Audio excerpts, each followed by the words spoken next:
Hey, this is Jon-Paul. Thanks for tuning in to Eat This Pod. We've got some cool stuff going on today. Before we do anything, I want to introduce you to Nolan, who's going to be helping me in the kitchen. And we're going to have a lot of fun today, yeah? Okay, so you're going to grab some water, put it in the pot, and I'm going to tell you what's going on. We're going to be cooking 3 variations on 3 classic Italian spaghetti sauces, basically, and they're all tomato-based. So we're going to do an amatriciana, we're going to do an arrabbiata, and the classic puttanesca. But they require tomatoes. So before we get going, we're going to scamper out of the kitchen. We're going to get the water boiling, and Renee is going to set up a little taste test for us. And what we have here is a traditional American packed tomato. And then we have San Marzano tomatoes, which are supposedly the best you can buy. These are grown and packaged in the United States. And this is a San Marzano tomato from Italy. And you notice it says DOP on there. And DOP is kind of like an appellation contrôlée in France, where there's actually a standard for quality. So we're going to see if these are worth the price. This can was about $3. These cans were about $3.99.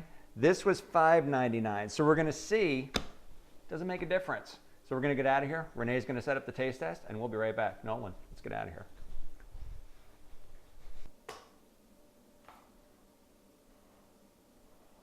We're ready to go, all right? We've got our tomatoes laid out. I have an incredible tasting panel. I have the lovely Miss Leslie, your spoon, my dear. Thank you. We have Nolan, who we've already met. And me, and we're going to jump in. We're going to try it. We're going to see what we think. So, jump in.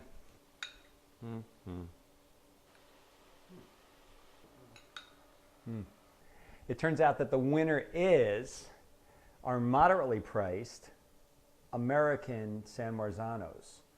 Okay, we thought that they had the best tomato flavor. Okay, so now we're going to start making some pasta. The first one we're going to start with is an amatriciana, and we're going to use this amazing pancetta. I'm just going to take a little slice off here. We're going to dice it up, and Nolan's going to reduce it down to the pan, but can you see the pepper in there? How awesome is that? It's pretty cool stuff. Tomato sauces, even though the tomatoes have a lot of umami, which gives them amazing flavor and depth and meatiness. Adding a little bit of pork just really makes it shine because the acid in the tomato cleans up the flavor of the pork too. That's going to be for our amatriciana. I'm leaving it kind of on the big side. We want it nice and chunky. We want it to give out its flavor. It's cut too small, it's going to burn the second it goes in the pan. That is absolutely perfect. Then he's going to add that garlic and throw in just a little bit of oregano, just to get some flavor going there. Then we're going to hit it with some tomato, cook it down, and it's pretty much done. Hit it with some parsley, hit it with some basil, done. The next sauce we're going to do is very similar, and the star ingredient, red pepper flake. And this is called arrabbiata, which means the aggravated or the angry sauce. It's aggravated and angry because it's got red pepper in it. But it's a simple, basic tomato sauce. It's just got a little bit of fire to it. And he's pretty much going to build it the same way. Start with the olive oil. Add the garlic. Add the pepper flake. As much as you like. So essentially what we're doing is we're seasoning our oil. Nolan, you want to throw some tomatoes in here?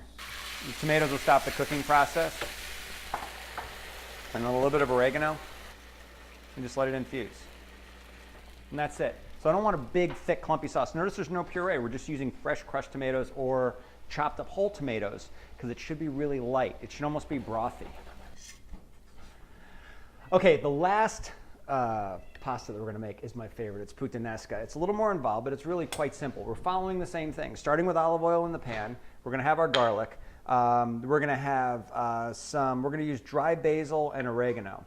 And what I'm trying to do is get a little bit more oomph in the sauce because we've got some pretty strong flavors in this one. I've got my beautiful anchovies over here, and if you're anti-anchovy, watch this whole video because you will be changed by the end of it. Anchovies have a lot of flavor, and this isn't a fish sauce. The anchovies are, really burst up the flavor of the tomato. I'm going to add some capers, which are stunning little bursts of flavor. They take a sauce that could be kind of heavy, and when you bite into that beautiful pickled caper, it just kind of pops on you. Kind of reinvigorates the palate. And then I have some beautiful imported olives. I happen to be using Gaeta olives, but you can also use Niçoise olives. Try not to use like the canned Lindsay olives. In a pinch, use the green olives because they're pickled. They have great flavor.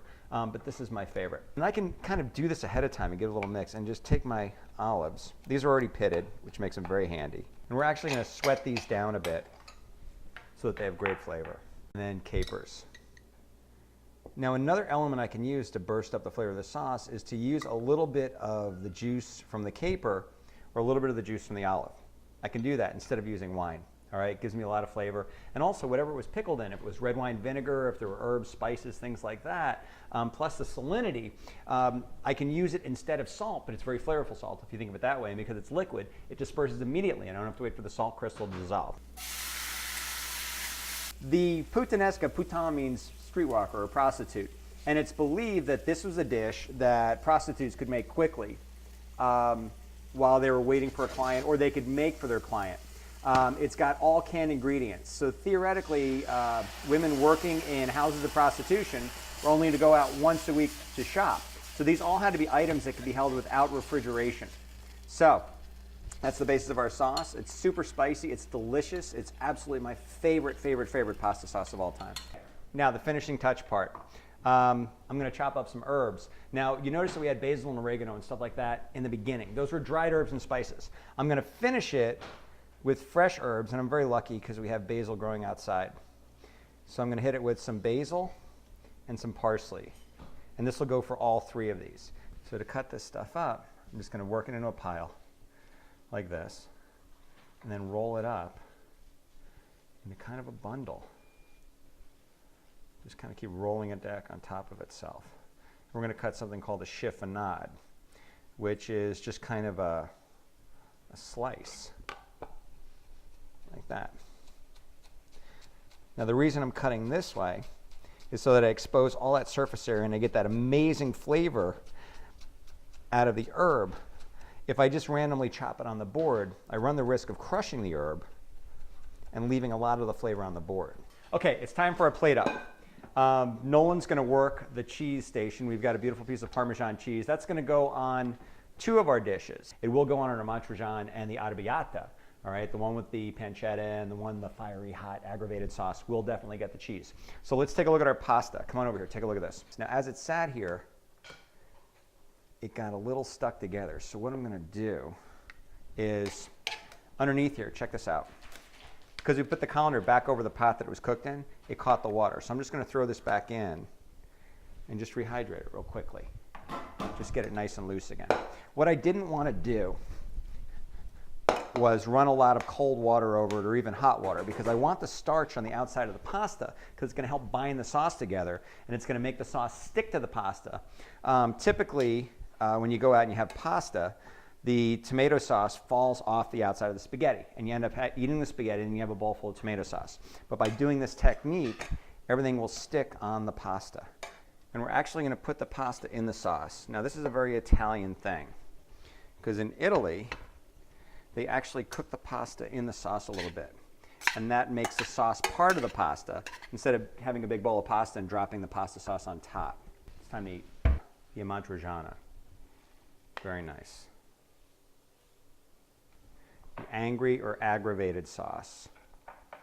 It's nice and spicy, as spicy as you want it. Beautiful puttanesca. My favorite.